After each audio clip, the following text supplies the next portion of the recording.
Hi, my name is Mark Honeyman. Welcome to Valley View Retreat, our wonderful home here in the Sierra de las Nieves mountains in Andalucía in southern Spain.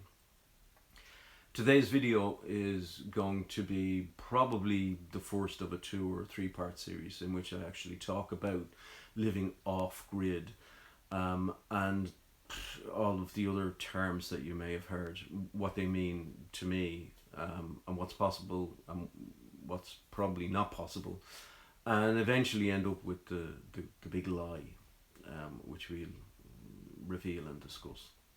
We live an alternative lifestyle. And alternative lifestyles come in many forms. There are the ideals, and those ideals would be self-sufficiency.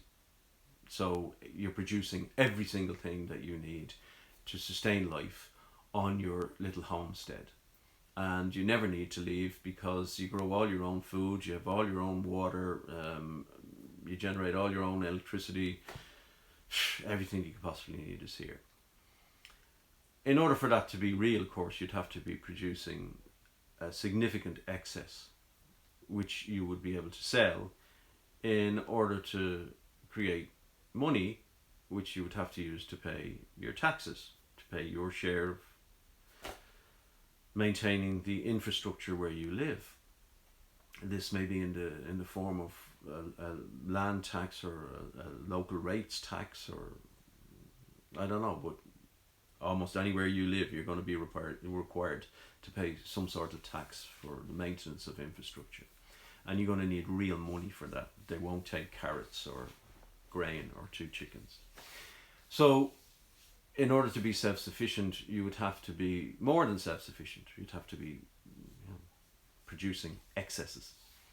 And you would have to be guaranteeing that you were producing those excesses on an ongoing basis. And that would mean that you'd have to diversify the crops that you're growing, the livestock that you're actually keeping, so that if something happens in one, disease, drought, that there are other things there that will fill that gap.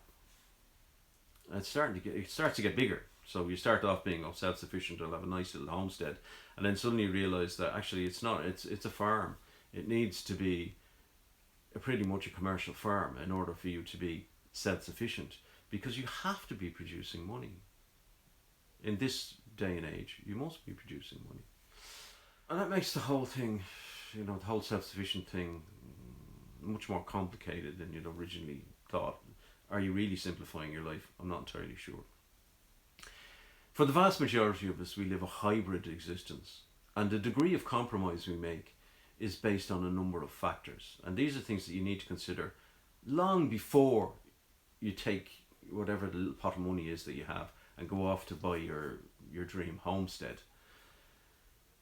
These are compromises that will be made on the basis of how much that pot of money is that you have to invest, what your family situation is like, how near schools and hospitals you will actually need to be, what the country is that you live in, what its environment is like, what its weather system is like, what the soil is like, the rules, laws and regulations on a national basis and locally.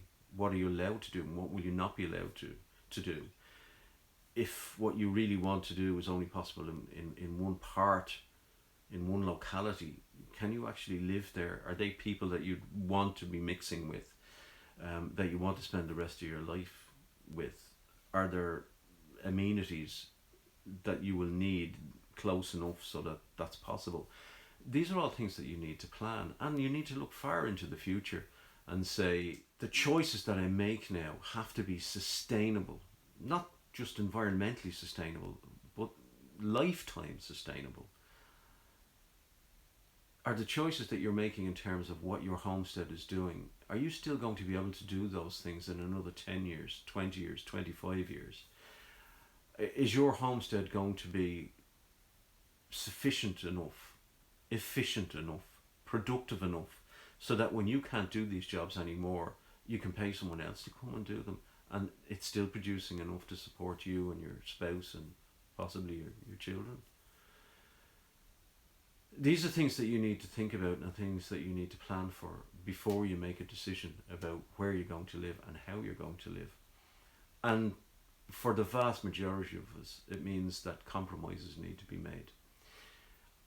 Self-sufficiency is great. It's not something that we've attained. Did we even get close to it? The closest that we've ever come to being self-sufficient was we needed about €6,000 a year in actual money, and that was producing, a lot of your own food. But that's what was needed to pay for vehicle, the replacement cost of that vehicle, fuel, insurance, tax on the vehicle, local taxes, the fuels that we couldn't produce ourselves, like butane to run the cooker. At that stage, we were having to run a butane fridge freezer.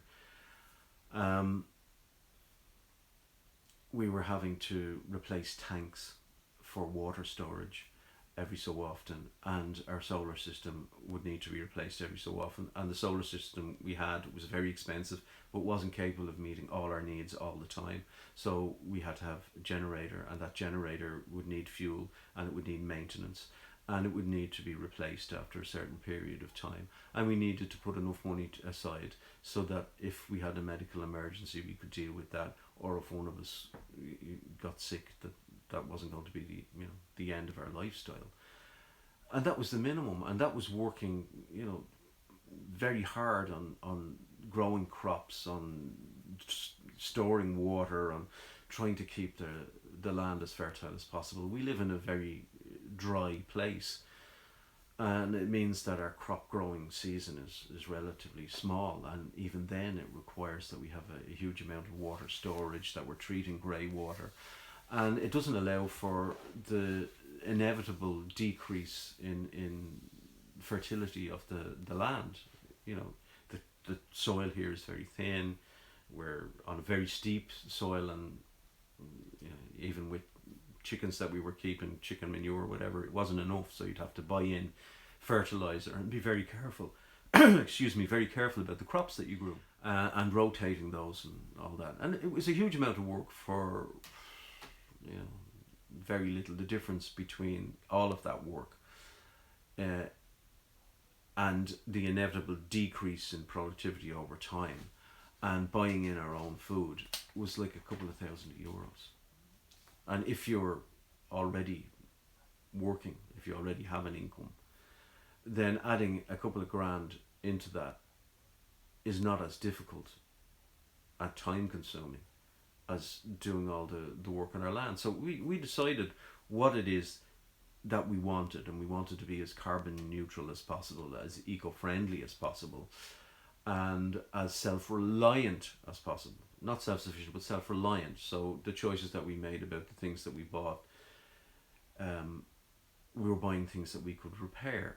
If possible, we were buying things that were already used. We were repurposing things, and we still do. So we're making conscious choices about the impact that our lifestyle has on the environment, and on how sustainable it is long term for us, not just environmentally, but for us in terms of what we will be capable of over the next 10 years, 20 years, 25 years. And ensuring that if something were to happen to one or other of us, that it wouldn't mean the end of this lifestyle, that we have enough insurance or enough money put aside to cope with those medical emergencies or other types of emergencies, such as the recent coronavirus lockdown or a downturn in our businesses. The coronavirus devastated our businesses. I play wedding guitar through the summer. My wife is a hair and makeup artist and a lifestyle coach. And certainly the bridal hair and makeup artistry that she does is seasonal for us. It's through the summer season, and it requires us to actually be able to go to locations to provide those services. And we were in lockdown, it wasn't possible. Because it's seasonal, we had very little income through the winter, and now we've had very little income through the summer. So thankfully we were able to plan for that. And one of the things that it's necessary for all of us to do before we get involved in this lifestyle is to define what wealth is for us. And for us, wealth was, well, it's what my grandparents taught me. If you're making £10 a week and you're spending £8 a week, you're wealthy. And if you're making £10 a week and you're spending £11 a week, you're a poor person just waiting for the hammer to fall, because your income may not be sustainable. Something may happen and your outgoings are still going to be the same, but your income is dried up, and then you're instantly a poor person. For us, that 10-8 thing means that you've got £2 that you can put away, and hopefully over time, one of those pounds is accrued to your rainy day fund, and one of those pounds is accrued for, I want to go skiing, and you can use it for that. But that's what real wealth is. Real wealth is spending less than you're making and having enough in reserve to cope with any emergency, and to be able to make choices, a different choice tomorrow. If you don't want to be the person that keeps chickens tomorrow, well, you've enough money so that you can buy eggs, or you can buy chickens, or if you're not into eating chickens and eggs, whatever your thing is. Really important that you understand that that is absolutely the definition of wealth, and it doesn't matter whether you're making £1 million a year, £100,000 a year, £10,000 a year, £5,000 or euro or dollars a year. What counts is your overhead, not your income. It's what you have to pay out. That's what you really need to focus on. What is your overhead? Define that overhead. Allow a margin for rainy day funds and spend as you please funds. And then you know what it is that you need to earn in order to make your lifestyle sustainable. Now, if you can add extra bits into that by growing your own vegetables and providing your own fuel, that's wonderful. They're extra things that can be added in, and they certainly contribute to you being more environmentally friendly and carbon neutral. But it's a compromise. The vast majority of us living off-grid sustainably are making compromises, and those compromises are on the basis of our personal skill sets, the amount of money we have to start off, our family situation, and the things that we want. What things have you decided that you don't want to live without? Not the things that you can't live without, but that you don't want to live without your 47-inch TV, and that means that you have to have some way of getting programs to it, and you might need a television license, and those things have to be added in. If those are things you don't want to live without, then you've got to be allowing for those. So my advice is, before we start, you go any further about buying your homestead or deciding where it is that you want to live, you need to sit down and write out your specific set of family circumstances, what it is that you need in order for your family to be safe and secure, how close you need to be to schools, to medical facilities, whatever other infrastructure you may actually need. And you look at what your overall overhead is likely to be, and how you're actually going to cover that with enough excess so that you're looking after your unexpected things in the future. How you're going to actually provide that income. It may mean that you need to start exploiting a skill that you already have, or updating that skill. Or it may mean that you need to develop new skills, and as part of your strategy for getting to the point where you have your homestead and you're self-reliant, that you need to educate yourself in particular areas, and they may not be the areas that you think. It may have less to do with hydroponics, and less to do with animal husbandry, and more to do with repairing computers or washing machines.